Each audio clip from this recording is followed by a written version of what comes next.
Hey friends, when I first started recording these updates over a year ago, I heard a lot of people were saying that it's great to hear your perspective as a Ukrainian and what you're hearing from the front lines and the people who are closer to the front lines, because what we're getting here in the West, American channels, European, we didn't know what to believe because every channel seems to have their own agenda. There's right wing or left wing channels. And that problem has not gone away, especially recently when President Biden had come to Ukraine, and his stance on Ukraine is polarizing. His help to Ukraine is polarizing, especially with what former President Trump had said in an interview yesterday. I'll let you judge that one. I don't want to get mad in these videos, but let me tell you what's going on in Ukraine from Ukrainian perspective, from the people who are working in the internal agencies, Ukrainian government, people on the front lines, spies to a certain degree. So this is day 379. We're going to talk about a few things. Number one, we're going to talk about protests in Georgia and why that is important and what's going on there and how it's connected to Ukraine and Russia and this entire thing. We're going to talk about when the Ukrainian counteroffensive is finally going to happen and what's needed to make that happen. Number three, we're going to talk about the Ukrainian POW, which the video of which you probably have seen, where shoot him in the face for saying glory to Ukraine. And finally, what is going on the front lines in Ukraine right now, where the fighting is, and what are the perspectives, where the tendencies are going. So number one, what's going on in Georgia? So this is a recent development, maybe 3 days old. It started with Georgian parliament. And I feel stupid for saying this, but this is Georgia, our Georgia, in the mountains east of Ukraine, not where Atlanta is. The Parliament of Georgia has been under an influence of Russia for a while. So it's been a tumultuous history. Remember, in 2008, Georgia was invaded by Russia, and they had taken and annexed part of their territory, North Ossetia, and then they declared it a republic, its own people's republic, like they have been doing all over the place, like they have done in Ukraine twice, and so, but then instead of the Russian politic, so the Georgian politic going the opposite way, like Ukrainian did, towards the Western influence, or in the Western community, they went towards Russia. So, and then finally, 3 days ago, they had passed this law, which is called the Transparency of Foreign Influence Law, which basically means that anybody who's receiving funding from abroad should register as foreign agent, and then this law is used in all kinds of ways to oppress freedom of speech, and then political opposition in Georgia. And why I said it's being used is because the same exact law has been enacted in Russia for a number of years now, and that's exactly what it has been used for. So, for example, when I watch any Russian analysts, if they're still in Russia, they have to put up this disclaimer that this video has been produced by a known foreign agent who is serving basically against Russian interests, nationalist interests. So the same kind of law has been voted in by the Parliament of Georgia. People of Georgia did not like this. So there's a difference between the Parliament of Georgia and the people. The people do not want to have to do anything with Russia. Where the Parliament is, they are under direct influence of Russian Federation, which is why this conflict is not about the law as much, but the direction where Georgia is going. That's why in the last 3 days we have seen pretty extensive, pretty violent protests, and they're violent on the side of riot police, of course, who's been using pepper spray and then sound weapons to confuse people. They have been beaten, pushed back, and all kinds of stuff. What's notable about this is that it's not about the law, it's about Russia versus the West. Because with the protests towards are saying, what they have written on their posters, is that we don't want anything to do with Russia. Fuck Russia, to hell with Russia, stuff like that. They do not see this as just being this law, which clearly came from as an influence to Russia, and as the first step to create the same regime as in Russian Federation in Georgia. So the protests have even continued after the president of Georgia, who at the time was in New York, who said, "I will veto this law. I don't like this. I'm on the side of the people," which the people thought was sort of an opportunistic move rather than actual genuine statement on the part of the president. So the riots had continued. Now this law has been recalled from the parliament. They're not going to consider it anymore, but the protests still continue, which tells us that it's not about the law. It's about Georgian future, which the people want to move more towards the community of Western republics rather than the Russian dictatorship. So as we can see, Russia is still trying to play out the same scenario with every which neighbor they can. They tried to do this in Ukraine in 2014. They're trying to do it in Georgia now. A month ago, the story was that they were preparing a coup d'etat in Moldova, which is why Ukrainian forces were lining up on our western border, because there was something was being prepared there. I don't think it's anymore, but we see that Russia is trying to destabilize its neighbors in order to help their own cause of clearly losing the war in Ukraine. So this is what's going on in Georgia. Number two, right now the question number one for every media, for every person who's following the war of Ukraine, is when are Ukrainian forces going to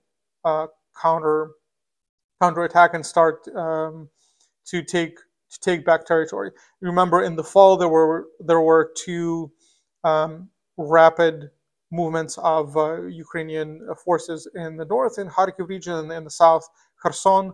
Was very exciting, very uplifting, but since then nothing had been happening, right? So the question is, are we at a point where another push is at hand?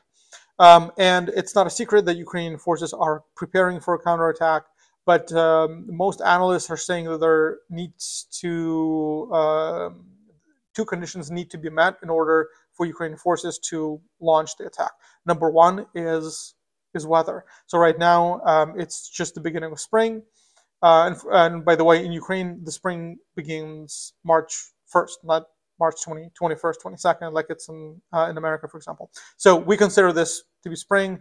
The temperatures starting to rise, which also means that non-paved roads, which are used for most military movements, they're muddy, and anything that is not that is on wheels is going to get stuck. So this is not a good situation for us. Tanks are more or less okay because they have I'm not sure what their method of movement is called, but those should be fine. But anything with wheels is not good. So that's condition number one, is that weather needs to stabilize and the roads need to become dry and solid again. Number two is the armaments that we're awaiting from the West. As you know, maybe a month and a week ago, Germany had finally agreed to transfer some of their Leopard 2 tanks to Ukraine, and many of the countries in the West follow suit. The American military is sending over Abrams tanks. It's taking a little bit because it's a whole procedure, but we have not had the critical mass of those yet. We're not only waiting for tanks, but also for other weapons like long-range artillery. We're getting new kinds of missiles for HIMARS systems. These will have a double range. It used to be like 80 kilometers, and 80 kilometers is about 50 miles, but now we're going to get missiles which will reach about 100 miles. So I think they're called GMLRS. So that's that's what we need to start the counteroffensive. And most analysts are saying this is going to happen in the south because Kherson is already freed. We're already controlling that territory, and going from there south to Crimea is an easier move for us, which will also have a better political effect, because a better morale effect, I should say, because it will it will it will create a demoralization of the army, because Crimea was sort of the gem, the main prize of Russian invasion back in 2014. So, and then the eastern Ukraine is going to be easier to get. So those two things need to happen. Given that most people I respect are predicting mid-April to late April to start the counteroffensive, and hopefully that will be as spectacular as what we have seen in the fall. So next, the Ukrainian POW. There's really not much to say about that guy. It was very brave, but also it really proves the point. If you don't know what happened, motivation is still not clear, but somebody had shot this video on the Russian side of prisoner of war, the guy that had captured.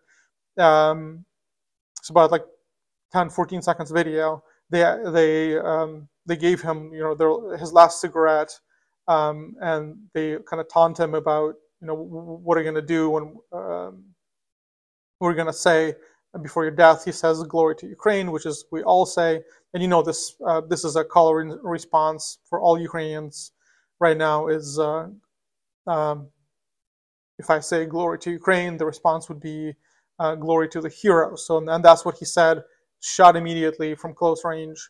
And what this proves is that all the narratives going around the world of Russia just protecting their borders, Russia's just trying to keep safe from NATO, which has been villainously expanding to the east, and stuff like that. That is not the narrative. Russians are not here to protect themselves, protect their territory. They're here to plunder, kill, rape, and whatever they can do. This is a territorial expansion, colonial, imperial war. This is what this is, and that video clearly proves it. Even if you have believed the case that, well, it's Putin who's really the warlord, the soldiers are really normal guys. Putin did not shoot this guy. These guys are out on their own doing these heinous crimes, and this is just what has been caught on video. Okay, and then finally, what's going on front lines right now? So right now, all the action is around a couple of towns. One of them is probably you have heard is by the name of Bakhmut, and that is a small town of maybe 25,000 people. But Russians have been trying to take it 6 months now, and they can't. Ukrainian forces have been successfully able to keep their ground. Stepping back a little bit, you may remember that there was this grand narrative pushed by Kremlin that, well, something's coming. At the beginning of the year, Russians are really regrouping. They're really reconsidering their tactics. They're just going to launch something that's going to be unstoppable. That's going to be unreparable. And this is going to be the final word in this war. It's the final battle that will decide it. And then it had actually started at the end of January. That started to intensify their attacks on Bakhmut. Actually, 5 different directions. Bakhmut was the most intense one, and they're still trying to get it. Which goes to back 3 months ago, I recorded this video about how there's all these myths that Americans believe and sort of use to scare themselves with, and one of them is, well, Russia had not really started anything yet. Russia really has this punch, which they're keeping for an extreme situation, and now it's gonna happen. I've seen this video of Colonel, what's his name, McGregor. That's a fool the likes of which I've never seen, but people applaud him for his wisdom and his insight, and finally somebody's telling the truth. He doesn't know what's going on. So he was the one on this podcast who's like, Russia is really preparing for something great. Ukraine's going to be wiped of the map of the face of the earth because of the fury of what Russia's prepared. We are seeing what they're prepared. It's a whimper. It's nothing. Look at what's happening. The idea that many in the West have in their minds that Russia is this furious monster, the bear, as they like to call themselves. That's shit. That has nothing to do with reality. Don't listen to experts. See what's actually going on. Look at the news from the front lines. Read at how the battle is actually going and make your conclusions from there. Russia has had their furious offense since the end of January. They had not gained a lot of territory. They've gained maybe like 100 meters per week, which is like very, very slow. Okay, which is another another point here. It looks like Bakhmut may not stand, and the reason is because out of the 5 directions they had initially attacked on in January, they had abandoned 3 of them, and now they're forcing they're concentrating their forces mostly around Bakhmut, but also around Avdiivka, which is a little bit to the north. And of course, with that concentration of forces, they can make some headway. And Ukrainians are holding their ground until we get that critical mass of tanks, long-range artillery, until we can start pushing back, which is why the timing of the military help is very, very important. Another reason Bakhmut is very important is because, according to NATO research released maybe 4 days ago, they're saying that Russia is losing about 5 times as much personnel there as Ukrainians are, which means for every Ukrainian soldier who had fallen there, 5 Russian soldiers were killed. In one notable battle at the beginning of their furious invasion at the end of January, they had lost about 150 units of war machinery, which means there were around 35 tanks, and then there is people carriers and personnel carriers and stuff like that. But that one battle of Ugledar, they had lost a lot.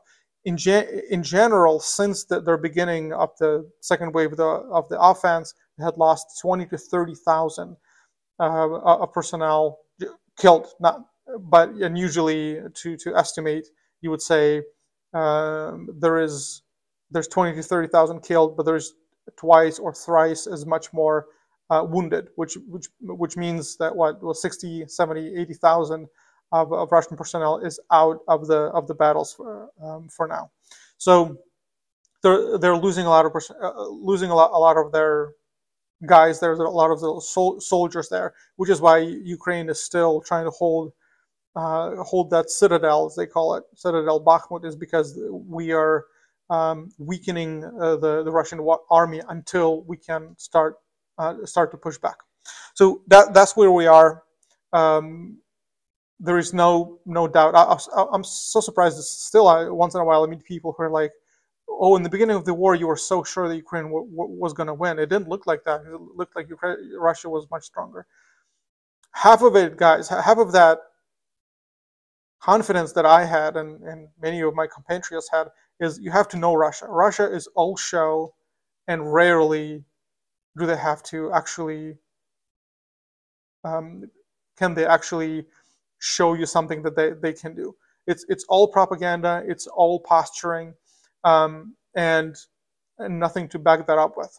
So there is no doubt by this time, over a year from the beginning, there's no doubt that Ukraine's going to win, because we have a strong army, because we have the entire set of Western countries behind our backs, and with strong support from the civilized Western community. That's why we're going to win. The question right now is of timing and of how many people do we still need to draft to mobilize, and unfortunately to lose, especially with the civilian population. Since October, Russia has been attacking our civil infrastructure, trying to get the electrical stations, the hydroelectrical stations, just um, to break the spirit of Ukrainians, to try to make us freeze in the winter, try to shut off our lights.